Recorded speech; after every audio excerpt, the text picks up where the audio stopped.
இப்போ மனைவிக்கும் பிள்ளைகளுக்கும் கையில் காசு கொடுத்தோம்னா அவங்க செலவு பண்ணிடுவாங்க. அது செலவு பண்ணுறாங்க, ஊதாரித்தனமாக செலவு பண்ணிடுவாங்க. இவர் மாதிரி பிள்ளைங்க ஏறக்கூடாதுன்றதுக்காக அவர் என்ன பண்ணுறாரு, கடனாக கொடுக்காரு. கடனாக கொடுத்தா தான் நாளைக்கு சஞ்சயோ அவருடைய மகள் திவ்யா சாஷா அப்படின்னு பேர் வச்சுருக்காரு. சாஷானா நீங்கள் இன்னொரு ஷா இருக்குது, நீங்கள் அதை யோசிக்கக்கூடாது, நான் சொல்லலை. அவர் போட்ட கேண்டிடேட் நீங்கள் பார்த்தீங்கன்னா திரிபுவனத்தில் ஒரு கேண்டிடேட் போட்டிருக்காரு, சாய் சரவணகுமார். ஆண்டிப்பேட்டில் வி பாண்டின்னு ஒருத்தர் போட்டிருக்காரு. பேராவூரில் சந்திர காண்டீபன் ஒருத்தர் போட்டிருக்காரு. அவர் மேலே 10 கொலை கேஸு, கொள்ளை கேஸு, வழிபறி கேஸு, ஆள் கடத்தல் கேஸ்லாம் இருக்கு. முசியானந்து கொடுப்பாரு. அதுக்கப்புறம் அவர்கிட்ட ஒரு டிரைவரா ஒருத்தர் 30 வருஷமா ஒருத்தர் இருக்காரு. அவருடைய மகனை வந்து சபரிநாதன் ஒருத்தரை விருகம்பாக்கம் தொகுதியில் வேட்பாளராக போட்டிருக்காரு. இதெல்லாம் வந்து இந்த பிளாக் மணியை வந்து ரிலேட் பண்ணி பார்க்குற மாதிரி எனக்கு தெரியுது. ஏன்னா பினாமி இருக்குமோன்ற சந்தேகம் வருது. இது ஐடி கண்டிப்பாக இந்த சந்தேகம் வரும். இந்த அஃபிடேவிட்டு போட்டு நேற்று விஜய் தனக்கான குழியை தானே தோண்டியிருக்காரு. பிஜேபி தேவைப்பட்டா இந்த அஃபிடேவிட்டை வச்சு விஜயை காணல் பண்ணுறாங்களா இல்லையா நீங்கள் பாருங்கள். சாதி புத்தி தானே உங்களுக்கு, இந்த மேட்டிமை புத்தி தானே. அந்த மேட்டிமை புத்தியை வச்சுக்கிட்டு எங்களுக்கான தலைவராக நீங்கள் எப்படி இருக்க முடியும்? நீங்கள் பிள்ளைமார்களின் தலைவர் தான். நீங்கள் வெள்ளாளர்களின் தலைவராக இருங்க. இந்த கலர் கட்சி கொடி கூட பாருங்கள், ஒரு மாதிரி மஞ்சள் சிவப்பு. இதெல்லாம் என்ன கலர் நினைக்கிங்க? இதெல்லாம் வெள்ளாளர் சங்க அவங்க சங்க கொடி எடுத்து பாருங்க, இதே கலர் தான். கரெக்டான ஆளுங்க விஜய், சாதி தலைவர் தான் விஜய். நான் இதை எப்படி பார்க்குறேன்னா, விஜய் ஒரு கிறிஸ்தவர். ரத்த பலிகளுக்கு அஞ்சு விஜய் ஓடிட்டார். பைபிள் சொல்லுதுல, ரத்த பலிகளுக்கு அஞ்சா ஓடுகன்னு இருக்கு. இவர் ரத்த பலி 41 பேர் பலி என் மேல் விழுந்துருன்னு திரும்பி பார்க்காம ஓடிட்டார் விஜய்.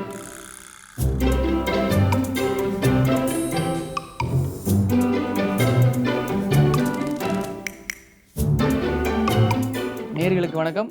இன்னைக்கான நேர்காணலில் நம்ம கூட உயர்நீதிமன்ற வழக்கறிஞர் சுசில் ராஜ்குமார் சார் இருக்காரு. வணக்கம் சார். வணக்கம். தொகுதி பங்கீடெல்லாம் முடிஞ்சு எல்லோரும் வேட்புமனு தாக்கல் செய்ய ஆரம்பிச்சிட்டாங்க. நம்ம சட்டமன்ற தேர்தலை ஒட்டி ஒவ்வொரு கட்சியும் அவங்களோட வேட்பாளர் எல்லாத்தையும் அறிவிச்சிட்டாங்க. அதில் ஏதாவது உங்களுக்கு பாதகங்கள் சாதகங்களே தெரியுதா? இல்லை, எல்லாரும் இப்போ களத்தில் குதிச்சிட்டாங்கன்னு தெரியுது. இன்னும் ஒரு 20 நாள் இருக்குது இந்த தேர்தலுக்கான தேதிக்கான நாள். கிட்டத்தட்ட ஒரு 20 நாள் இருக்குது. இதுக்குள்ளே இவங்க என்னென்ன மக்கள் முன்னாடி என்ன இதை எடுத்து வைக்கிறாங்க, மக்கள் அதை எப்படி பார்க்குறாங்கன்றது ஒரு வாரத்தில் நமக்கு வந்து ரொம்ப கிளியராக தெரிஞ்சிடும். இந்த தேர்தல் பிரச்சாரத்தின் போக்கு எப்படி இருக்குது, பெரிய கட்சிகள் அதை எப்படி அணுகிறாங்க, களத்திலே இல்லாத சில கட்சிகள்லாம் நாங்கள் தான் ஆட்சிக்கு வரும்னு சொல்லிட்டு இருக்காங்க, அவங்க அதை எப்படி மக்கள்கிட்ட போய் தங்களை ப்ரெசென்ட் பண்ண போகிறாங்கன்றதெல்லாம் இந்த ஒரு வாரத்தில் தெரிஞ்சிடும். இப்போ நேற்று வேட்புமனு தாக்கல் தொடங்கியிருக்கு. ஒரு 4 நாள் தான் வேட்புமனு தாக்கல். 4 நாளுக்குள்ளே எல்லா கட்சியோட போட்டியிடுற வேட்பாளர்கள் வேட்புமனு தாக்கல் செய்ய வேண்டிய கட்டாயம் இருக்குது. அதனால் தேர்தல்களும் ரொம்ப வேகமாக சூடு பிடிச்சிட்ருக்கு. ஓகே, நீங்கள் களத்தில் இல்லாத கட்சின்னு ஒன்று குறிப்பிட்டிருந்தீங்க, அது நான் தாவேக்கான்னு புரிஞ்சுக்கலாமா? களத்திலே இல்லாத கட்சி, களத்தை கண்டு ஓடின கட்சி, விக்கிரவாண்டி இடைத்தேர்தலில் நிற்கிறதுக்கு அஞ்சிய கட்சி, நாடாளுமன்ற தேர்தலை சந்திக்க மறுத்த கட்சி, 3 ஆண்டுகளாக ஆன்லைனில், ஃபேஸ்புக்கில், ட்விட்டரில் இந்த மாதிரி சோஷியல் மீடியாவில் மட்டுமே இயங்கிட்டு இருக்க கட்சி தாவேக்கா தானே. அவங்க தான் களத்தில் இல்லை, அவங்கள தான் சொல்கிறேன். ஆனால் அவங்க சில விஷயங்களுக்காக குரல் கொடுக்குறாங்க. அதை ரொம்ப மேஜர் இஷ்யூக்கு கொடுக்கல, ஆனால் சின்ன சின்ன விஷயங்கள் திமுகவுடைய சில விஷயங்களை சுட்டி காமிக்கிற மாதிரியான விஷயங்கள். எந்த விஷயங்களுக்கு குரல் கொடுத்துருக்காங்க? அவங்க வந்து இப்போது ரீசெண்டாக கூட பேசியிருந்தார் நினைக்கிறேன். நேற்று ஒரு பரப்புரையில் வந்து பெண்களுக்கு இங்கே பாதுகாப்பு இல்லை. ஆமாம், பெண்களுக்கு பாதுகாப்பு இல்லை, அது உண்மைதான். ஏன்னா செங்கல்பட்டு கோர்ட்டில் வந்து ஒரு பெண் ஒரு இந்த தாவேக்கா தலைவரால் பாதிக்கப்பட்ட அவருடைய மனைவி அவங்க ஒரு பெட்டிஷன் போட்டிருக்காங்க. அந்த பெண்ணுக்கு கூட பாதுகாப்பு இல்லை. அதை பற்றி நம்ம பேசலாம். ஓகே, கண்டிப்பாக. சரி, இன்னொன்று என்னென்னா, இப்போது அந்த தாவேக்காவுடைய 234 தொகுதிக்கான வேட்பாளர்களை நீங்கள் எப்படி பார்க்குறீங்க? ஆமாம், அது எப்படின்னா, விஜய் வந்து ஒவ்வொரு முறையும் மைக்கை படிக்கும் போதெல்லாம், நேற்று பார்த்தீங்கன்னா ஒரு 7 நிமிஷம், அப்புறம் ஒரு இடத்துல ஒரு 4 நிமிஷம் பேசியிருக்காரு. 4 நிமிஷமும் வந்து அவர் ஆட்சியில் இருக்கிற கட்சி தான் என்னை வந்து பிரச்சாரத்துக்கே நீங்கள் வந்து அனுமதியே கொடுக்கறது இல்லைன்றாரு. தேர்தல் கமிஷன் வந்து தேர்தல் அறிவிக்கப்பட்ட பிறகு தேர்தல் கமிஷன் மாநில நிர்வாகத்தை கையில் எடுத்துக்கிறது. கேர்டேக்கர் கவர்மெண்ட், அதாவது காபந்து அரசு தான் மாநிலத்தில் இயங்குதுன்ற ஒரு அடிப்படையான ஒரு விஷயம் கூட திரு விஜய் அவர்களுக்கோ கூட இருக்கிற ஆதவ அர்ஜுனாக்கோ இவங்க யாருக்குமே அதை பற்றி எந்த புரிதலும் இல்லை. அல்லது இவங்க திமுக கூட்டணி கட்சிகள் மேலேயும் திமுக மேலேயும் ஒரு வன்மத்தில் இருக்காங்கன்றதை அது காட்டுது. தொடர்ந்து வந்து இவர் திமுகவை தீய சக்தின்னு சொல்கிறதும், தான் ஒரு தூய சக்தின்னு சொல்கிறதும். இப்போ தான் ஒரு தூய சக்தின்னு சொல்லும் போது நம்ம அந்த தூய சக்தின்ற அந்த விஷயத்தை வந்து நம்ம கேள்விக்குள்ளாக்க வேண்டிய ஒரு கட்டாயம் வருது. இப்போ விஜய் வந்து தான் ஒரு ரொம்ப தூய சக்தின்றார். தூய்மைனா அப்படி ஒரு தூய்மை விஜய் வந்து ஒரு 234 கேண்டிடேட்டுக்கு கிட்டத்தட்ட 232 தொகுதின்னு நினைக்கிறேன். 2 பேர் கூட்டணி கட்சி கொடுத்துருக்காருன்னு நினைக்கிறேன். கூவி கூப்பிட்டாரு, கூட்டணிக்கு வாங்க, ஆட்சியில் பங்கு, அதிகாரத்தில் பங்குன்னாரு. ஒரு பையன் திரும்பி பார்க்கல தமிழ்நாட்டில். 2 பேர் ஆளுக்கு ஒரு சீட்டு, கூட்டணி முடிஞ்சுது. தேர்தல் சந்திக்க வந்துட்டார். இப்போ தூய சக்தின்றாரு. விஜய் எப்படி தூய சக்தின்னு நம்ம பார்த்துடலாம். எப்படின்னா விஜய் தன்னை ஒரு தூய சக்தின்றாரு. தான் வேட்பாளர்களை போட்டிருக்க அத்தனை பேரும் நானே வரேன், நானே உங்கள் விஜய் தான் வந்து நிற்கிறேன், நீங்கள் அவங்கள பார்க்காதீங்க என்ன பாருங்கன்றார். 234 தொகுதியிலுமே விஜய் தான் நிற்கிறாரு. இவரை மாதிரியே அவங்க இருக்காங்க. எப்படின்னா இவர் மேலேயும் வந்து ஒரு ஒரு ஒரு அபராதம் விதிக்கப்பட்ட ஒரு வழக்கு இருக்குது. ஒரு குடும்ப நல நீதிமன்றத்தில் ஒரு வழக்கு பெண்டிங் இருக்குது. இப்போ நேற்று ஒரு அஃபிடேவிட் போட்டிருக்காரு பாருங்கள், எலெக்ஷன் அஃபிடேவிட். இந்த அஃபிடேவிட் வந்து பூகம்பத்தை கலப்பும், அவருக்கு எதிராக. இப்போ கலப்பாது, தேர்தலாம் முடிஞ்சிடும்.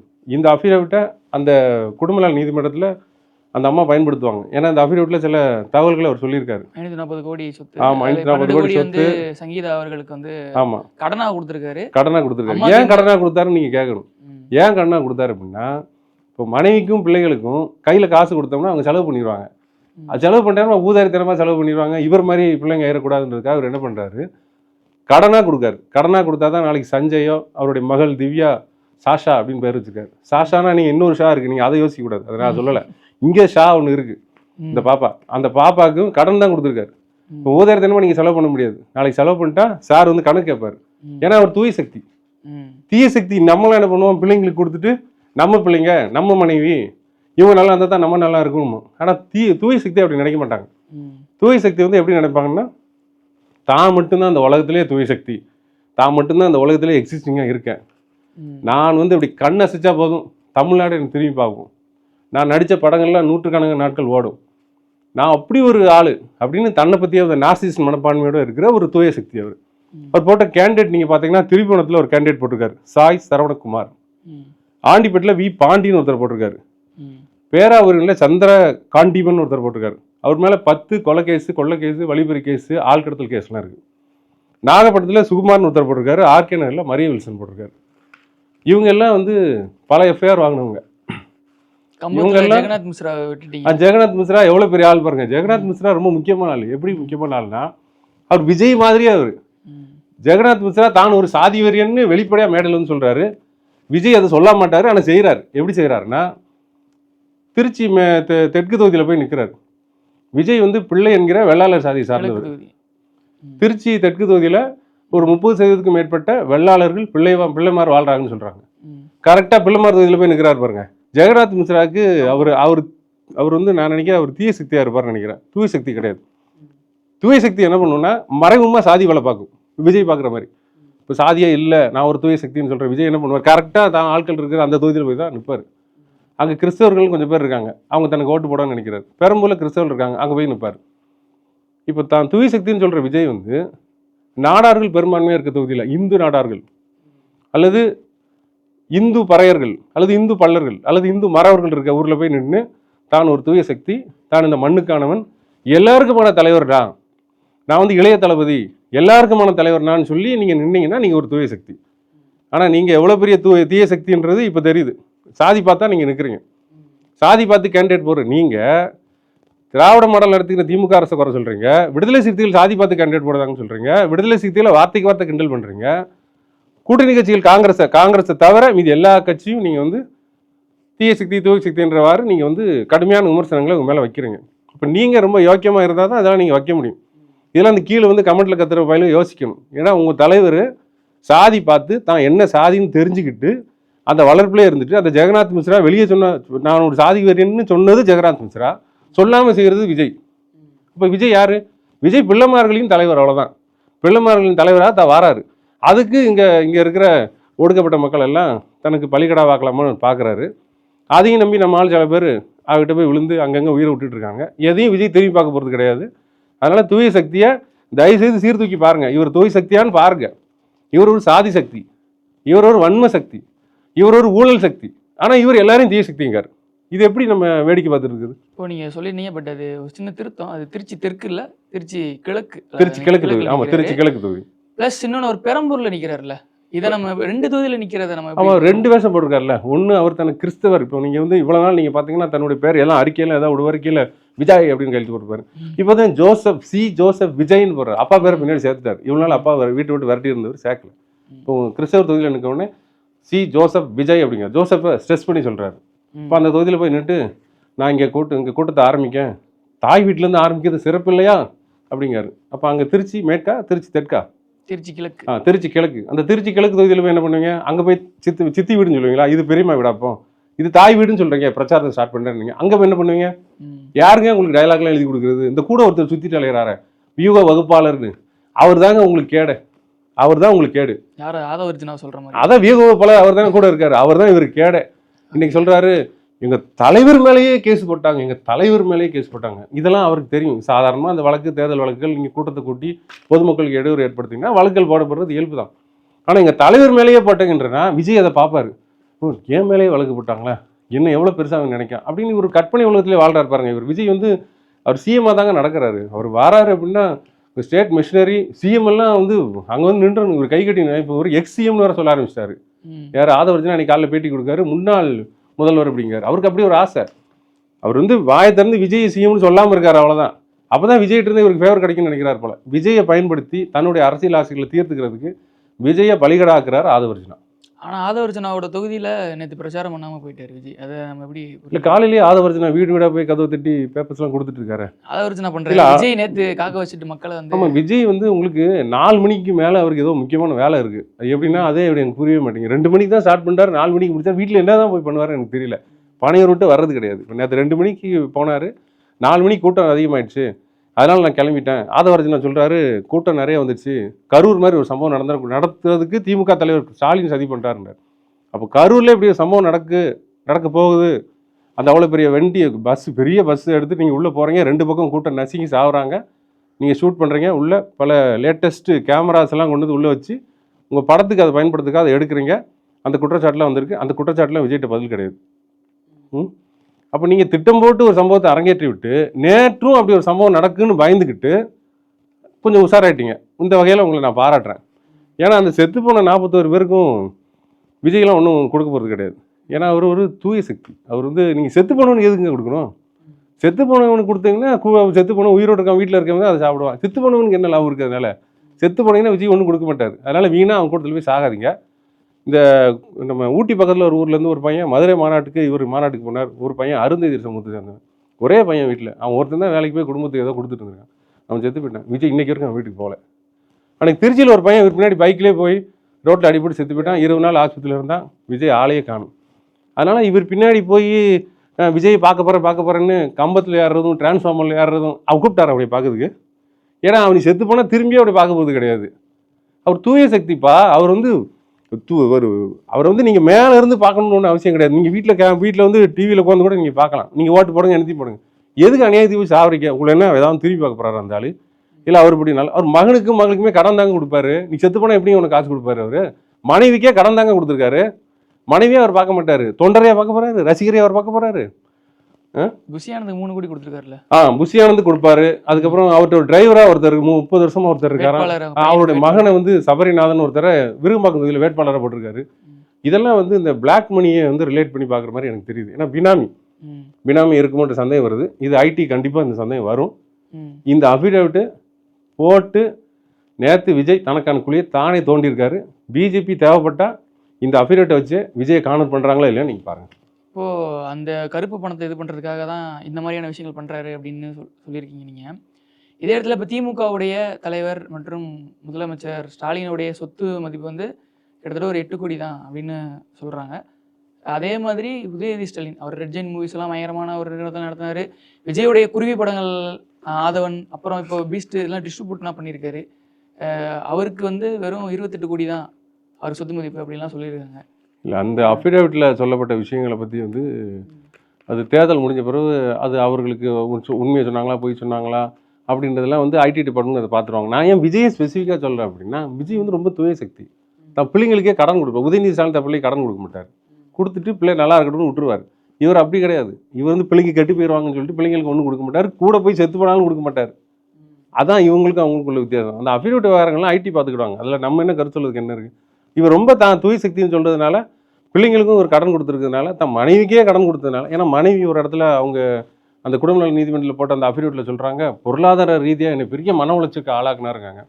இங்கே சார் சொல்கிறாரு, நான் மனைவிக்கு கடன் கொடுத்துருக்கேன்றாரு. என்ன இது? அப்போ நீங்கள் என்ன பண்ணிக்கங்கிறது வெளிப்படையே தெரியுது. ஒரு பேட்ரியார்க்கல் சொசைட்டியில் இன்னும் நீங்கள் வாழ்ந்துட்டு இருக்கீங்க. நீங்கள் தற்கால உலகத்திலே வாழலை. ஏன்னா நீங்கள் இந்த வாழ்க்கைக்கான ஆளே நீங்கள் கிடையாது. நீங்கள் ரொம்ப தூய சக்தி. நீங்கள் தீய சக்திகள் நிறைந்த உலகத்தில் தூய சக்தி இப்படிப்பட்ட வேலைகளை தான் செய்யும். அதை தான் விஜய் செஞ்சுட்டு இருக்காரு. கூட பின்னாடி போகிற பயிலும் அதெல்லாம் யோசிக்கணும்டா.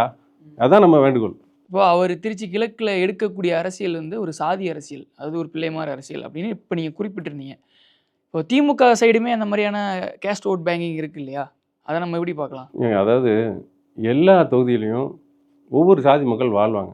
எல்லா பெரிய கட்சிகளும் சின்ன கட்சிகள் எல்லாருமே சாதி பார்த்து சீட்டு கொடுக்குறதும் வேட்பாளர் நிறுத்துறதும் இன்றைக்கி உள்ள விஷயம் கிடையாது. எம்ஜிஆர் அதான் பண்ணார்.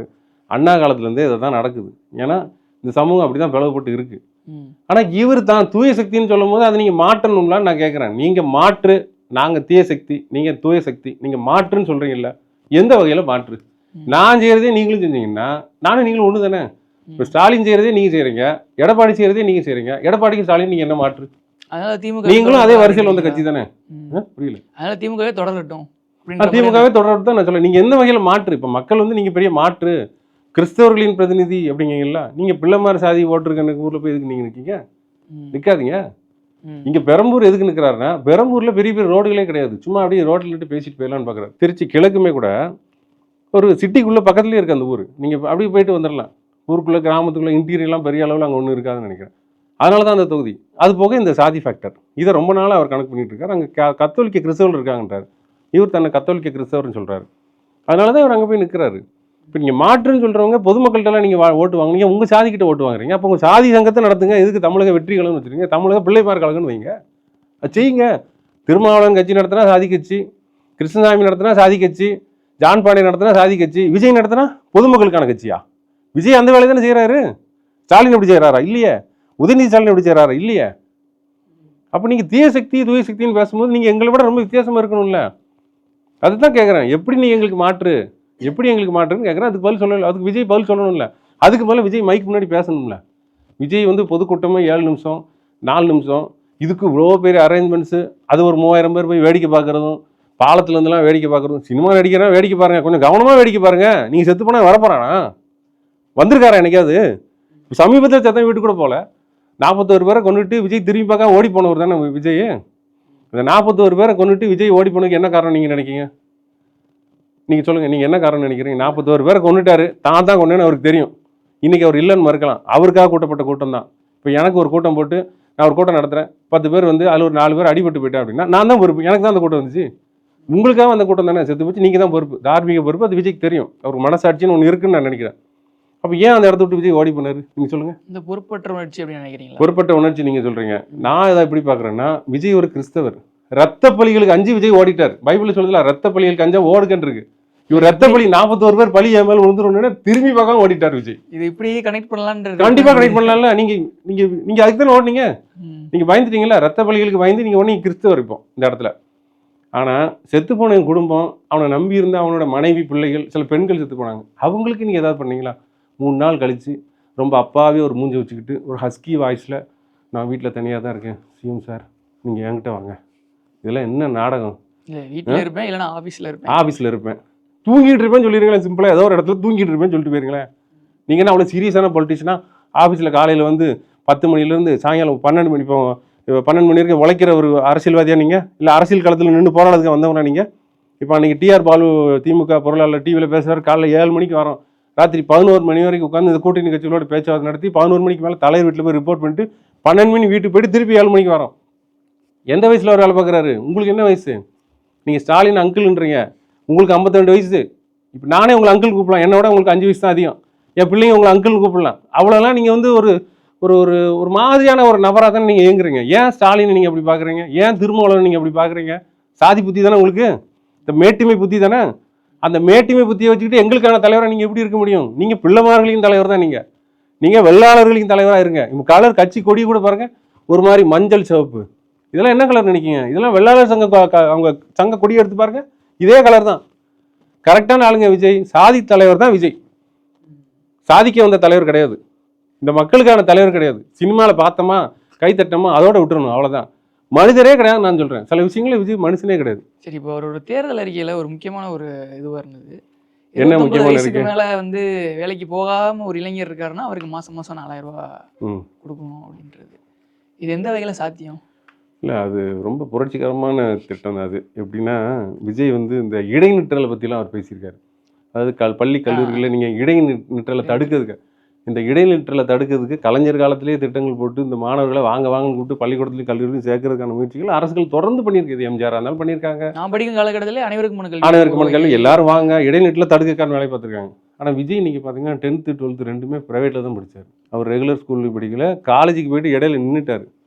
இதே விஜய் இன்றைக்கி வந்து ஆசிரியர் இடைநிற்றலை தடுப்பதற்காக நாங்கள் இந்த ஸ்கீம் கொண்டு வருவோம், அந்த ஸ்கீம் கொண்டு வருவோன்றாரு.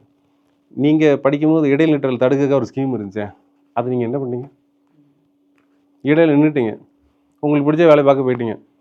இப்படிப்பட்ட ஒரு லட்சணமான ஆள் எங்களுக்கான இதை நீங்கள் எழுதுறீங்களா? உங்களுக்கு சமூகத்தின் மேலே என்ன அக்கறை இருக்குது? உங்கள் மனைவி பிள்ளைகள் மேலே என்ன அக்கறை இருக்குது? உங்கள் தொண்டர்கள் மேலே உங்களுக்கு என்ன அக்கறை இருக்குது?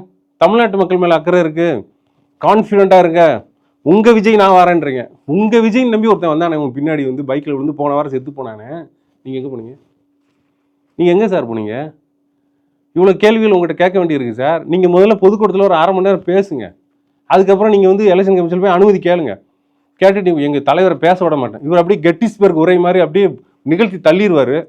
தமிழ்நாட்டில் நம்ம சமகாலத்தில் பார்த்த எழுச்சி தமிழர் திருமாவளவன் போலவோ அல்லது அண்ணன் வைகோ போலவோ அப்படியே ஒரே நிகழ்த்தி 1 மணி நேரம் 2 மணி நேரம் அப்படி முழங்கிடும். அப்படிப்பட்ட ஆளா நீங்கள் 4 நிமிஷம் பேச போகிறீங்க, ஆனால் என்னெல்லாம் பில்டப் கொடுக்கீங்க உங்களை பற்றி?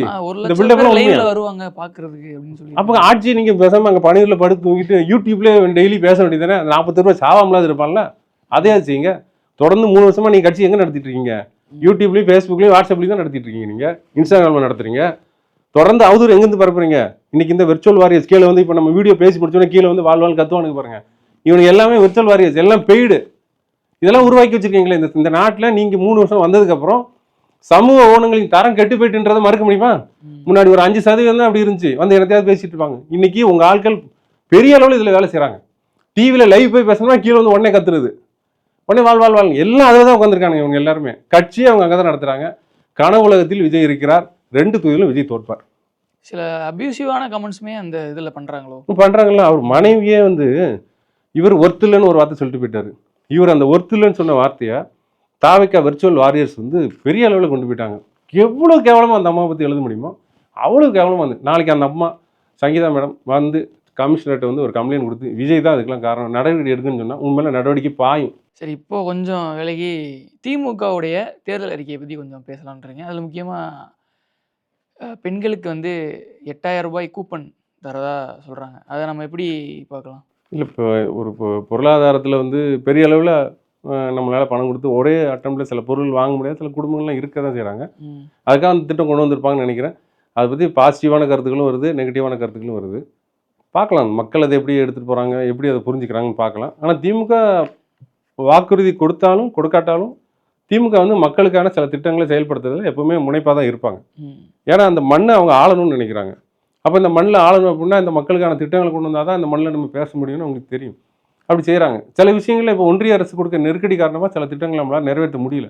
இப்போ எதிர்கட்சியில் இருக்கிறவங்க பெரிய அளவில் அதை பிரச்சாரமாக கொண்டு போகிறாங்க. திமுக தேர்தல் அறிக்கையில் சொன்னது செய்யலை, திமுக தேர்தல் அறிக்கை கதாநாயகன் இல்லை காமெடியன் அன்புமணி சொல்கிறாரு. அன்புமணி மேலே அந்த அந்த அந்த ஊழல் வழக்கு இருக்குது. அந்த ஊழல் வழக்குன்னு தப்பிக்கிறதுக்காக அவர் தமிழ்நாட்டில் சில குழப்பங்களை தொடர்ந்து திட்டம் போட்டு அவர் பண்ணிகிட்டு இருக்காரு. இதுக்கெல்லாம் வந்து திமுக அரசு களத்தில் என்ன பதில் சொல்லலாங்கிறத பார்த்துட்டு தான் நம்ம அது தொடர்பாக கருத்துக்களை சொல்ல முடியும். தேர்தல் அறிக்கை தரமான தேர்தல் அறிக்கை தான். தமிழ்நாட்டில் தேர்தல் அறிக்கையை வெளியிட ஒரு ஒரு ஒரு பழக்கமே வந்து திமுக 52 முதல்ல ஒரு தேர்தல் அறிக்கை மாதிரி ஒன்று கொடுத்து திராவிட நாடு கோரிக்கை ஆதரிங்கன்னு சொல்லிட்டு அவங்க போய் அந்த அவங்க கூட்டணியிலே தேர்தல் அரசியலே அப்போ கிடையாது, அவங்க கொடுத்தாங்க. அப்படி தான் அது ஸ்டார்ட் ஆச்சு. இன்றைக்கி எல்லா கட்சிகளும் தேர்தல் அறிக்கை வெளியிடுறாங்க. அது ஒரு பெரிய விவாத பொருள் ஆகுது. ஆனால் மக்களுக்கு வந்து அந்த முழு பயனும் போய் சேரணும். தேர்தல் அறிக்கையை நிறைவேற்ற அளவுக்கு வந்து மாநிலங்களுக்கு பொருளாதார சுதந்திரம் கிடையாது. பொருளாதார சுதந்திரம் மாநிலங்களுக்கு இருக்கணும். இன்னும் நம்ம ஒன்றிய அரசு நம்பிக்கிட்டு இருக்கோம். இதுக்கெல்லாம் ஒரு மாற்றமாக வரணுன்றது இந்த ஆட்சியினுடைய இந்த போக்கு எப்படி போகுதுன்னு நம்ம பார்க்கலாம். இந்த ஆட்சி அமைக்கும் போது இதுக்கு பிறகு இந்த மாநிலத்துக்கான அந்த பொருளாதார பகிர்வு இது தொடர்பான விஷயங்கள் எல்லாம் வந்து ஒன்றியத்தில் சில திருத்தங்களை நம்ம பண்ண வேண்டியிருக்கு. அந்த திருத்தங்களை பண்ணுறதுக்கு மற்ற மாநிலங்களும் தமிழ்நாடு அரசோடு இணைஞ்சு செஞ்சாங்க அப்படின்னா அந்த திருத்தங்களை இந்த ஒன்றியத்தில் நம்ம சாத்தியப்படுத்தலாம். நீங்கள் சொன்ன மாதிரி தான் கிட்டத்தட்ட ஒரு 500க்கு மேற்பட்ட வாக்குறுதிகள் கொடுத்துருந்தாங்க 2021. அதில் இப்போ 400 கிட்ட நாங்கள் நிறைவேற்றிட்டோம், மிச்சம் நிறைவேற்ற முடியாமல் இருக்கிறதுக்கு காரணம் வந்து ஒன்றிய அரசுடைய இழுபறினால தான் அப்படின்னு கனிமொழியே சொல்லியிருந்தாங்க. அவங்களும் இன்னொன்று என்ன குறிப்பிட்டிருந்தாங்கன்னா, இப்போ இந்த 8000 கூப்பன்கிறது வந்து என்ன முறை அப்படின்னா மக்களுடைய வாங்கும் திறனை அதிகப்படுத்துறது மூலமாக பொருளாதார ரீதியாக அவங்களை தன்னிறைவு அடைய வைக்கலாம் அப்படின்னு அவங்க சொல்லியிருக்காங்க. ஆனால் அதுக்கு ஆப்போசிட்டாக நாம் தமிழர் கட்சியுடைய ஒருங்கிணைப்பாளர் சீமான் வந்து இது வந்து ரொம்ப திரள் நிதி வாங்கலாம்னு சொல்கிறாரு. அவர் அவர் சொல்றாரு திரள் நிதினா திமுக வாங்குறது திருட்டு நிதி அப்படின்ற மாதிரி சொல்றாரு. Okay okay okay. திமுக வாங்குறது திருட்டு நிதியாம்மா? அது யாரு? சீமான் சொல்றாரா? சீமான் சொல்றாரு. திரள் நிதி வாங்குறது அப்போ யோக்கியமான நிதியா? இப்போ நீங்கள் திருட்டு நிதின்னு சொல்லியிருக்கீங்க. நேற்று பார்த்தா உங்கள் மனைவி பேரில் கோடிக்கணக்கான சொத்துக்கள் நிலங்கள் வாங்கப்பட்டதா ஆவணங்களை வெளியிடுவோம், ஒழுங்காக அடக்கி பேசுன்னு சொல்கிறாங்க. இப்படி நீங்கள் தொடர்ந்து பேசின பொய்களெல்லாம் பொதுவெளியில் அவுத்து விட்டுட்டு தான் இருக்காங்க. இருந்தாலும் அவர் பேசிகிட்டு இருக்காரு. அவருக்கு கொடுக்கப்பட்ட அஜெண்டா அவர் செய்கிறாரு. அந்த 8% தாண்ட போகிறது கிடையாது. ஏதோ கத்திட்டு போகிறாரு, விடுங்க. தொடர்ந்து இலவசங்கள் மேலே அவர் வைக்கக்கூடிய ஒரு இது இருக்குல்ல, விமர்சனம் இருக்குல்ல, அதை நம்ம எப்படி புரிஞ்சுக்கலாம்? ஆனால் என்னன்னா கனிமொழி போன்றவர்கள் வந்து என்ன சொல்கிறாங்கன்னா, இது இலவசம் கிடையாது, கிட்டத்தட்ட மக்களுடைய உரிமை, அதை நாங்கள் செய்கிறோம் அப்படின்றாங்க. இவங்க வந்து இலவசத்தினால தான் அந்த மக்களே ரொம்ப வந்து அடிமைப்பட்டு கிடக்குது இந்த தமிழ் சமூகமே அப்படின்னு இவருடைய வாதங்கள் தொடர்ந்து வருது. நேற்று பிரச்சாரத்தில் அவர் அதான் பேசியிருந்தார். இலவசங்கள் மூலமாக தமிழ் சமூகம் அமைதி கிடக்குன்றாரா? அடிமையாக இருக்குது. அடிமையாக இருக்குது. ஓகே, அப்போ மொழியினால அடிமை ஆகலை, மொழியினாலேயோ இனத்தினாலேயோ சாதினாலேயோ அடிமை ஆகலை, அந்த இலவசங்களால தான் அடிமை ஆகுது இல்லையா? அந்த இலவசங்களை வாங்குறது யார்? அந்த ஒடுக்கப்பட்ட சமூக மக்கள் தானே அந்த இலவசங்களை வாங்கி பயனடைகிறாங்க. அப்போ அவங்களுக்கு அதுவும் கிடைக்கூடாதுன்னு நினைக்கிறாரா? இதெல்லாம் அந்த மக்களுக்கான இந்த நாடும் இந்த மண்ணும் இந்த அரசாங்கம் இதோட பொருளாதார வளங்கள் எல்லாமே இந்த பூர்வீகக்குடி மக்களுக்கானது தானே. அந்த பூர்வக்குடி மக்களுக்காக சில விஷயங்களை அரசுகள் செய்யும்போது இதெல்லாம் அந்த எளிய மக்களுக்கு தானே போய் சேருது. ஒருவேளை இவருக்கு அதெல்லாம் தேவையில்லாமல் இருக்கலாம். இவர் மந்திரி வீட்டில் கல்யாணம் பண்ணியிருக்கலாம், இவருக்கு திரள் நிதி கொட்டலாமா இருக்கும். இவர் உறவே அப்படின்னா அங்கேருந்து பணம் கொட்டும். அவர் நம்ம யாரும் உறவேன்னு கூட பக்கத்து வீட்டுக்காரங்க கூட வரமாட்டான். நமக்கு யார் நமக்கு உதவ முடியும்னு பார்த்து அரசாங்கம் பார்த்து ஒரு திட்டங்களாக அந்த மக்களுக்கு செய்யும்போது இதெல்லாம் இவருக்கு எளிவாக தான் தெரியும். ஏன்னா இவருமே ஒரு அஜெண்டாவில் தான் வேலை செய்கிறாரு, அது எல்லாருக்கும் தெரியும். அதனால் இவரை பற்றி இந்த நேரத்தில் பேசுங்க என்ன இருக்குது. இவர் இன்னொரு ஸ்பெண்ட் ஃபோர்ஸு. இவர் ஒரு மொழியை அடிப்படையாக வச்சு வரணும் பாரு. ஆனால் ஒடுக்கப்பட்ட மக்கள் பாதிக்கப்படும் போது சும்மா ஒரு அறிக்கை விட்டுட்டு கம்முன்னு இருந்துருவார். எல்லாம் தமிழ் தேசியம் பாரு. தமிழ் தேசியத்தில் அவன் வெட்டிடுச்சு ஆகும்போது அந்த பாதிக்கப்பட்ட அந்த சமூகம் பக்கத்தில் நிற்கிறதுக்கு பதிலாக பாதிப்பை ஏற்படுத்துகிற சமூகத்தை போய் குடிப்பெருமை கொலைன்னு என்னத்தையா மாற்றி பேசிகிட்டு இருப்பார். இவர் ஒரு சாதி வெறியர். சாதி வெறியர்கள் இப்போ என்ன சொல்லுவாங்க? சாதி வெறியர்கள் பாதிக்கப்பட்ட சமூகங்கள் அரசின் திட்டங்களால் பலனடையும் போது நீ இலவசம் திரள் நிதி வாங்க நீங்கள் கட்சி நடத்துங்க, அப்புறம் இலவசங்களை பற்றி நம்ம விவாதம் நடத்தலாம். ஓகே, இப்போது தமிழ்நாடு தேர்தலுடைய மிகப்பெரிய ட்விஸ்ட்டாக பார்க்கப்படுறது என்னென்னா, தேசிய அரசியலிருந்து மாநில அரசியலுக்கு விடுதலை சிறுத்தைகளுடைய கட்சி தலைவர் எழுச்சி தமிழர் தொல்காப்பியன் திருமாவளவன் அவர்கள் வருகை தந்திருக்காங்க. இந்த மூவை எப்படி பார்க்கலாம்? இல்லை, எழுச்சி தமிழருடைய தமிழ்நாட்டு அரசியலுக்கு எழுச்சி தமிழர் வர்றது வரவேற்கக்கூடியது தான். ஆனால் அங்கே பாராளுமன்றத்துலேயும் அண்ணன் குரல் எதிரொலிக்க வேண்டியது இருக்குது. அது அண்ணன் அதை எப்படி பார்க்குறாங்கன்னு தெரியல. ஆனால் ஒரு விஷயம் அண்ணன் இப்படி யோசிப்பாங்கன்னு நான் நினைக்கிறேன். ஏன்னா தொகுதி மறுசீராய்வுன்னு ஒன்று கொண்டு வர போகிறாங்க. அப்போ இந்த அசம்பிளியோட டென்யூர் கிட்டத்தட்ட 3 வருஷமாக சுருங்கிறதுக்கு வாய்ப்பு இருக்குது. ஏன்னா 2029 நாடாளுமன்ற தேர்தல் வருது. நாடாளுமன்ற தேர்தலோடு மாநில அரசியலுக்கும் தேர்தல் நடத்தணும், மாநில அரசுகளும் தேர்ந்தெடுக்கப்படணும்னு மோடி அமித்ஷாவோட அந்த திட்டம். இப்போ இருக்கிற ஒரே நாடு ஒரே தேர்தலுங்காங்க. ஒரே நாடு ஒரே தேர்தல்ன்றவங்க ஒரே சாதி ஒரே மதம்னு சொல்ல மாட்டாங்க. சாதி வேறு மதம் ஒன்றுன்னு எல்லாத்தையும் ஒன்றா சேர்த்து சாதியெல்லாம் வரிசையாக நிப்பாட்டுவாங்க. ஆனால் ஒன்றாக்க விட மாட்டாங்க. எல்லோரும் நில்லுங்க, யாரும் பக்கத்தில் இடிக்காதுன்ற மாதிரி தான். ஸோ இந்த ஒரே நாடு ஒரே தேர்தல் திட்டத்தில் ஒரு பாதிப்புகள் இருக்கும்னு நான் நினைக்கிறேன். அப்போ 2029 ஒன்றா தேர்தல் நடக்கிறதுக்கு வாய்ப்பு இருக்குது. இப்போ இந்த அசம்பிளியோட டென்யூர் கட் ஷாட் ஆகிறதுக்கு வாய்ப்பு இருக்குது 29. இதுக்கு வாய்ப்பு இருக்குது. இதெல்லாம் இப்படி தான் நடக்கும்னு நான் சொல்லலை. இதை ஒரு வேளை எழுச்சி தமிழர் அதை அவர் புரிஞ்சுக்கிட்டு அப்போ மக்கள்கிட்ட சில விஷயங்களை அவர் தொடர்ந்து இயங்கணும். இப்போ பாராளுமன்ற கூட்டம் நடக்குதுன்னா 1 மாதம் நடக்கும். 1 மாதமும் இவங்க அதை தான் பார்த்துட்டு இருக்க முடியும். டெல்லியில் போய் உட்காந்துட்டு பாராளுமன்ற அவையில் கலந்துக்கிறதும் அங்கே விவாதங்களை கவனிக்கிறதும் நம்ம பேசுகிறதும் சில விஷயங்களை பேசணும்னு ஒரு நிலைமை இருக்கும். கட்டாயமாக நேரம் வாங்கி பேசுகிறதும் அந்த ஒருங்கிணைப்பு இதிலெல்லாம் முடங்கிறத விட இங்கே மக்கள்கிட்ட மக்களை தயார்படுத்தலாம், அதெல்லாம் ஏற்று நிற்கிறதுக்குன்னு எழுச்சி தமிழர் நினச்சிருக்கலாம்.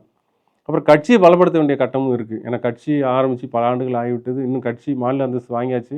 இன்னும் அடுத்த கட்டத்துக்கு நகரணும். ஏன்னா பெரும்பான்மை மக்களை பிரதிநிதித்துவப்படுத்துகிற கட்சி, கிட்டத்தட்ட 25-30% மக்களை பிரதிநிதித்துவப்படுத்துகிற ஒரே கட்சி விடுதலை சிறுத்தைகள் கட்சி தான். அந்த மக்களுக்கான குரலாக இருக்கிறது அந்த கட்சி தான். அந்த கட்சி மீதி 70% பார்த்திங்கன்னா மீதி 30% தான் ஓட்டு போடுறாங்க. ஒரு 40 பேர் ஓட்டே போடுறதில்லை. அப்போ இந்த 30% மக்களும் பிரதிநிதித்துவப்படுத்துகிற கட்சி ரொம்ப வலிமையாக சட்டமன்றத்திலும் நாடாளுமன்றத்திலும் இடம்பெறணும் அப்படின்னா இங்கே களப்பணி ஆற்ற வேண்டிய தேவை இங்கே இருக்குது. அதுக்கு எழுச்சி தமிழரோட ஈர்ப்பு தமிழ்நாட்டில் தொடர்ந்து ஒவ்வொரு நாளும் அது கூடிக்கிட்டே இருக்குது. இதை எழுச்சி தமிழர் உணர்ந்திருப்பாருன்னு நான் நினைக்கிறேன். ஒருவேளை அதை கணக்கு பண்ணி அவர் வந்திருக்கலாம்.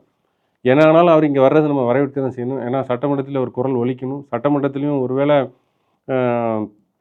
பாசிச சக்திகள் 1-2 பேர் வந்தால் கூட அவர்களெல்லாம் கவுண்டர் பண்ணவோ அல்லது அதை சமாளித்து இந்த அரசை சும்மா எடுத்து செல்லவோ தளபதி ஸ்டாலின் அவர்களுக்கு சில விஷயங்களில் தோளோடு தோல் நின்று ஒரு தன்னுடைய பங்கையும் செலுத்தவோ விடுதலை சிறுத்தைகளுக்கும் ஒரு பெரிய வாய்ப்பு இந்த இதில் கிடைக்கும்னு நான் நினைக்கிறேன். அதனால் எழுச்சி தமிழர் எடுத்த முடிவை நான் வரவேற்கிறேன். ஏன்னா அவர் ஒரு தீர்க்க தரிசனமாக சில விஷயங்களை யோசித்து செய்கிறவர் தான். அவர் தான் தோண்டித்தனமாக எடுக்கிற ஆள் கிடையாது. அதனால் எடுத்த முடிவு சரியாக தான் இருக்கும்னு நினைக்கிறேன். இப்போ நம்ம சொன்னபடி அந்த ஒரே நாடு ஒரே தேர்தல் திட்டம் வருது அப்படின்னா எழுச்சி தமிழர் எடுத்த முடிவு மிக சரியானது தான். அதுக்கான வேலைகளை இங்கே செய்யணும்னு அவர் நினைக்கிறார். அது செஞ்சுருக்காரு. இப்போது நீங்கள் வந்து சொல்கிறீங்க அவர் மாநில அரசியலுக்குள்ள வர்றது ரொம்ப நல்ல விஷயம் அப்படின்னு. இங்கேருந்து எனக்கு ஒரு சின்ன கேள்வி என்ன அப்படின்னா, கிட்டத்தட்ட எப்படி இருந்தாலும் திமுகவுடைய வெற்றி வாய்ப்பு உறுதியாகிற மாதிரி தான் இருக்குது இந்த சட்டமன்ற தேர்தலில். அப்போது ஜெயிச்சவங்க கூட நின்று இவரும் ஜெயிச்சவார்னு வச்சுக்கோங்களேன், திரும்பவும் ஜெயிச்சவார்னு வச்சுக்குவோம். ஜெயிச்சவங்க கூட நின்று பேசுகிறது ஒன்று இருக்குது. ஆனால் அங்கே எதிரில் நிற்கிறது பாராளுமன்றத்தில் நாடாளுமன்றத்தில் ஒரு சனாதனத்தை எதிர்த்து நிற்கிறதுக்கும் இங்கே தோளோட தோல் நிற்கிறதுக்கு இருக்கக்கூடிய ஒரு டிஃப்ரெண்ட் இருக்குல்ல. அங்கே பயங்கர வீரியமாக இருக்கும். அங்கே நம்ம குரல் கேட்கப்படும், கண்டிப்பாக கேட்கப்படணும். இங்கே அப்படி பெரும்பாலும் இருக்காதோ, இருக்காதுன்ற நிலைமை தான் இருக்கும்னு நினைக்கிறேன். எப்படி இருக்காதுன்னு எப்படி கேட்குறீங்க? இல்லை, பெரும்பாலும் தோழமை கட்சியோட தான் இருக்காங்க. தோழமை கட்சி தான் ஆள போகுதுங்கிற போது பெருசாக இவருக்கான குரல் இருக்கிறது. தோழமை கட்சி ஆண்டா கூட பேச வேண்டிய நேரத்தில் பேச வேண்டிய விஷயங்களை என்னைக்காவது ஒரு பேசாமல் இருந்திருக்காரா? நான் ஒரு செய்தி கேள்விப்பட்டேன், இந்த இடத்துல சொல்லலாமான்னு தெரியல, இருந்தாலும் நான் சொல்கிறேன். தென் மாவட்டங்களில் தொடர் படுகொலைகள் நடக்குது. காவல்துறை அதுக்கு வந்து பெரிய நடவடிக்கை சரியாக எடுக்கலைன்ற மாதிரி ஒரு குற்றச்சாட்டு இருக்குது. நான் கேள்விப்பட்ட விஷயம், என்கிட்ட யாரும் சொல்லலை. எழுச்சி தமிழர் அந்த ஒரு ஆர்ப்பாட்டம் வைக்கிறாங்க, காவல்துறை கண்டிச்சு. எழுச்சி தமிழர் தொல் திருமாவளவன் அந்த கூட்டத்தில் பேசுகிறாரு, காவல்துறையை பிடிப்பிடின்னு பிடிக்கிறாரு. இது திமுக சைட்லேருந்து எனக்கு வந்து தகவல். எல்லாம் நல்லா பிடிப்பின்னு பிடிச்சிட்டார். காவல்துறை நடவடிக்கை சரியில்லை, காவல்துறை சாதி வெறிகளுக்கு துணை போகுது, பட்டியல் சாதிகளுக்கான அந்த பாதுகாப்பு சட்டம் சரியாக அமுல்படுத்தப்படலை, இந்த நெருக்கடியெல்லாம் தாண்டி எப்படி அந்த மக்கள் வாழ்கிறது அப்படின்னு சொல்லிட்டு காவல்துறையை பிடிப்புன்னு பிடிச்சிட்டாரு. ஒரு வாரம் கழித்து ஏதோ ஒரு விவகாரம் தொடர்பா எழுச்சி தமிழர் வந்து முதலமைச்சரை பார்க்க போகிறார். முதலமைச்சர் எழுச்சி தமிழரை பார்த்தோன்னே வழக்கமாக வாங்க உட்காருங்க, காஃபி குடிங்க, வைங்க அப்படின்னு ரொம்ப ஃப்ரெண்ட்லியாக கையை பிடிச்சி உட்கார வச்சு அன்றைக்கி பண்ணுற எப்பவும் நடந்துக்கிற முதலமைச்சர் அன்னைக்கு எழுச்சி தமிழர் வரும்போது அவர் நின்றுட்டு இருந்தார் போல். வந்து உட்காருங்களோட சொல்லேன், இவரும் நின்றுருக்காரு, அவரும் நின்றுட்டு இருந்திருக்காரு. எழுச்சி தமிழர்கிட்ட தளபதி ஸ்டாலின் கேட்டிருக்காரு, நீங்கள் என்ன நினச்சிட்டு இருக்கீங்க? காவல்துறை என் கட்டுப்பாட்டில் இருக்குது, நீங்கள் காவல்துறை திட்டுறது என்னையை திட்டுற மாதிரி இருக்குது, எதாக இருந்தாலும் நீங்கள் ஏட்டத்தானே சொல்லணும், நீங்கள் எப்படி பேசலாம் அப்படின்னு எழுச்சி தமிழர் மீது தன்னுடைய வருத்தத்தை அவர் நேரடியாக காட்டியதாக நான் வந்து அங்கேருந்து நான் தகவல் கேள்விப்பட்டேன். இந்த தகவலில் நிறைய உண்மை இருக்க வாய்ப்பு இருக்குது. ஏன்னா இன்னும் சில நம்ம சம்பவங்களை வந்து கனெக்டிங் த டாட்ஸ் பண்ணும்போது இந்த தகவல் உண்மைன்னு எனக்கு தெரியுது.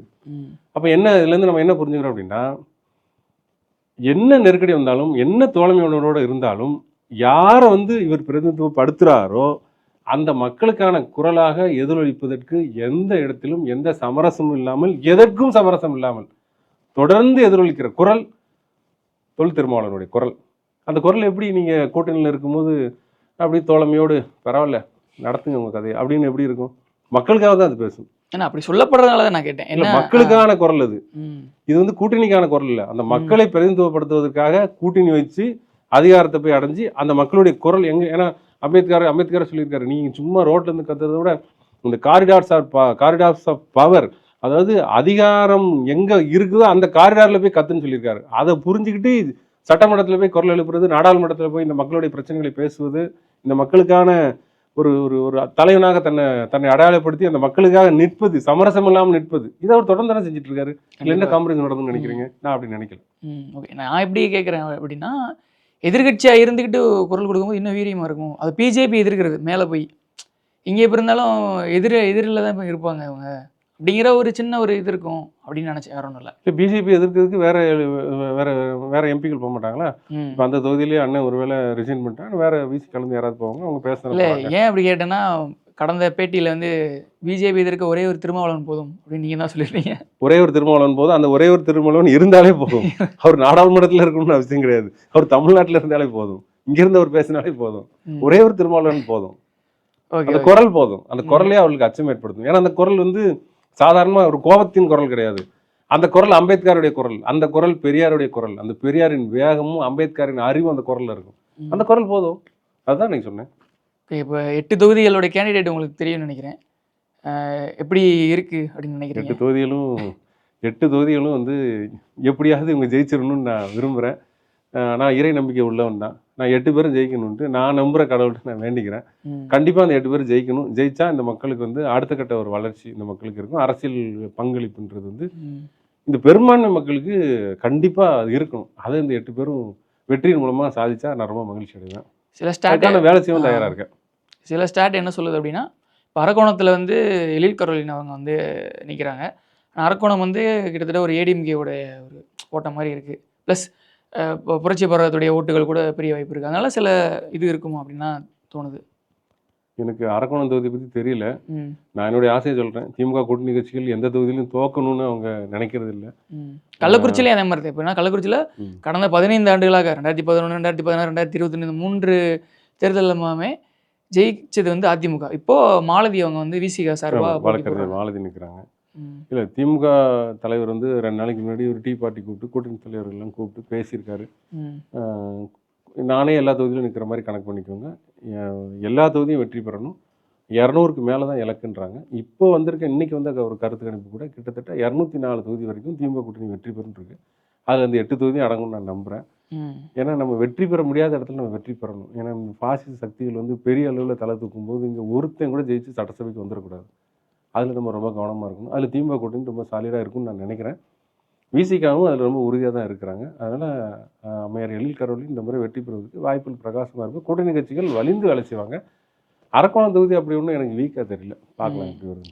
சரி, இன்னொன்று என்ன அப்படின்னா, போன தடவை வாய்ப்பு கொடுத்த ஷானவாஸ் போன்றவர்கள், எஸ்எஸ் பாலாஜி அவங்களுக்கு இந்த தடவை வாய்ப்பு மறுக்கப்பட்டிருக்கு. இதை வந்து நம்ம வந்து எப்படி புரிஞ்சுக்கலாம்? இல்லைனா இது வந்து ஒரு அடுத்தடுத்தவங்களுக்கு வாய்ப்பு கொடுக்கணும் அப்படின்ற இடத்துல இருந்து புரிஞ்சுக்கலாமா? இல்லை, அது எப்படின்னா, இப்போ ஆளுநர் ஷானவாஸ் வந்து எழுச்சி தமிழர் கண்டெடுத்த முத்து.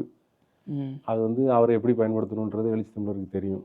அவர் அப்படி வாய்ப்பு மறுக்கப்பட்டதுன்னு நீங்கள் சொல்கிறத விட வாய்ப்பு கொடுக்க முடியாமல் போச்சுன்னா நான் அப்படி தான் பார்க்குறேன். வாய்ப்பு மறுக்கிற அளவுக்கு இங்கே யாரும் அவருக்கு வாய்ப்பு மறுக்க போகிறது கிடையாது. அவர் அதை மறுக்கிற அளவுக்கு அவரும் நடந்துக்கிட்டு போகிறது. அவர் ஒரு விடுதலை சிறுத்தையாக தான் அவர் வாழ்ந்துக்கிட்டு இருக்காரு.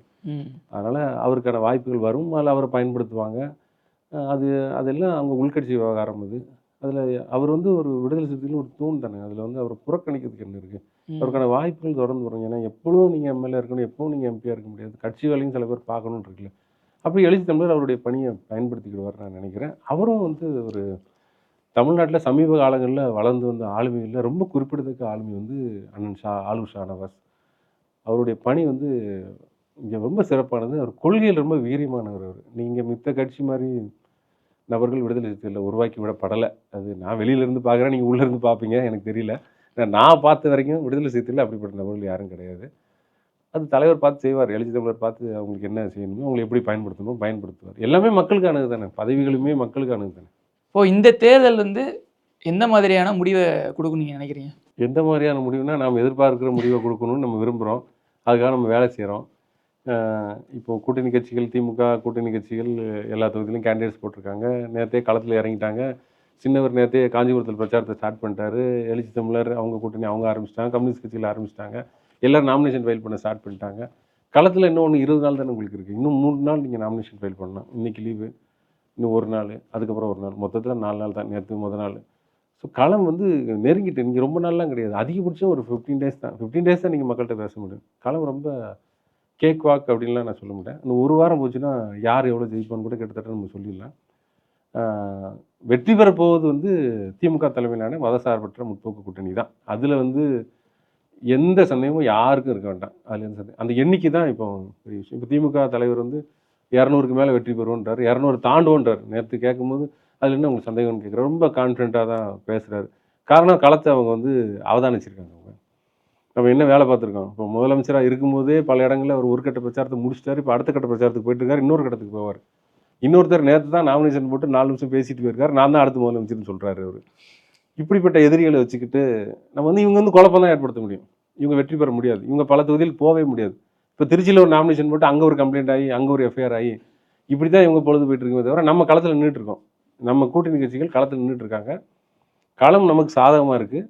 மக்கள் வந்து எல்லாத்தையும் சீர்தூக்கி பார்ப்பாங்க. இப்போ 5 ஆண்டு பார்க்காங்கல்ல எல்லாத்தையும். என்ன இந்த 15 நாளில் மோடி ஒரு 2 தடவை வந்து முகத்தை காட்டிட்டு போயிட்டாருன்னா கொஞ்சம் ஓட்டு போடுறதுக்கு மக்கள் கொஞ்சம் வசதியாக இருக்குன்னு பார்க்குறேன். மோடி அமித்ஷா வந்துட்டு போயிட்டாங்கன்னா வராரு. ஆமாம், என்றைக்கு வராருன்னு தெரியல. அவர் வந்துட்டு போயிட்டாருன்னா கொஞ்சம் இந்த ஓட்டு வெல்றதுக்கு வந்து நம்ம கொஞ்சம் வசதியாக இருக்கும். மக்கள் கொஞ்சம் வீரியமாக ஓட்டு போடுவாங்க. ஒரு ரோட் ஷோ டி நகரில் போன தடவை நடத்தின மாதிரி, அப்புறம் ஏதாவது மதுரையில் எங்கேயாவது ஒரு ரோட் ஷோ நடத்தி அங்கே கொஞ்சம் பேர் எதாவது பேசிட்டு போயிட்டாருன்னா தென் மாவட்டம் வட மாவட்டங்கள்லாம் வந்து ரொம்ப தெளிவாகி மோடியை புரிஞ்சுக்கிட்டு வழக்கம் போல் மோடிக்கு என்ன செஞ்சு விடணுமோ அதை செஞ்சு விட்ருவாங்க. அது அதோட இந்த காலம் வந்து கிளியராக இருக்குது. இந்த காலம் வந்து எனக்கெல்லாம் எந்த சந்தேகமும் கிடையாது. ரொம்ப கிளியராக இருக்குது. கூட்டணி வெற்றி பெறுவது உறுதி, ஆட்சி அமைப்பது உறுதி. விடுதலை சிறுத்தைகளுக்கு வாழ்த்துக்கள், அண்ணன் வன்னியரசுக்கு வாழ்த்துக்கள். வெற்றி பெற்று எம்எல்ஏ வாங்க, எல்லாரும் வந்தீங்கன்னா மக்களுக்கான வேலைகளை தொடருங்க. நீங்கள் வெற்றி பெறுறதே மகிழ்ச்சி, விடுதலை சிறுத்தைகள் வெற்றி பெறுறது கூடுதல் மகிழ்ச்சி. எழுச்சி தமிழருடைய தமிழ்நாட்டு அரசியல் வருகை வந்து ரொம்ப மகிழ்ச்சி. வெற்றி பெற வாழ்த்துக்கள். கூட்டணி வெற்றி பெறுவது உறுதி. இதில் எனக்கு எந்த சந்தேகமும் கிடையாது. சரி, அதை வந்து நம்ம மே 4ஆம் தேதி முடிவுகள் தெரிஞ்சுக்கலாம். உங்களுடைய கருத்துக்கு ரொம்ப நன்றி சார். நன்றி, வணக்கம்.